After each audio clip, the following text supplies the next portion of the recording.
এবারের মার্কিন নির্বাচনে রিপাবলিকান প্রেসিডেন্ট পদপ্রার্থী ডোনাল্ড ট্রাম্পের বিরুদ্ধে প্রোপাগান্ডার নাম 86/45। 86 মানে বাতিল মাল, যা যুক্তরাষ্ট্রের ৪৫তম প্রেসিডেন্ট ট্রাম্পের ৪৫-এর সঙ্গে মিলিয়ে উচ্চারণ করে আসছে ডেমোক্র্যাটরা। 86/45 বিষয়ে বিস্তারিত জানাচ্ছেন নিশীথ সূর্য আরও একটি প্রতিবেদনে। যদি তুমি আমেরিকাকে জীবিত দেখতে চাও, যদি গণতন্ত্রকে বাঁচাতে চাও, তাহলে বলো 86/45। যুক্তরাষ্ট্রে এই 86 মানে বাতিল মাল, যার কোনো গ্রহণযোগ্যতা নেই।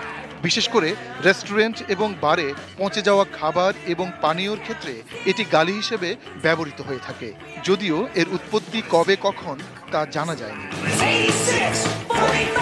তবে ১৯২০ থেকে ১৯৩০ সালের দিকে এই গালিটা বেশি প্রচলন ছিল। ১৯৭০ সালে এই 86-এর মানে পাল্টে যায়। 86-এর মানে দাঁড়ায় কাউকে খুন করা। সম্প্রতি অপহরণ চেষ্টার ঘটনার প্রতিক্রিয়ায় ট্রাম্পের দিকে আঙুল তোলেন মিশিগানের গভর্নর গ্রেচেন হুইটমার। ইন্টারভিউ দেওয়ার সময় মিশিগান গভর্নরের টেবিলে 86/45 লেখা থাকায় উল্টো হুইটমার ট্রাম্পকে হত্যার জন্য উৎসাহ দিয়েছেন বলে অভিযোগ তোলে হোয়াইট হাউস। 86/45 on 11/3/20। এবারের মার্কিন নির্বাচনে দেশটির ৪৫তম প্রেসিডেন্ট ডোনাল্ড ট্রাম্পকে উদ্দেশ্য করে 86/45 স্লোগানটি বারবার ব্যবহার করে ডেমোক্র্যাটরা।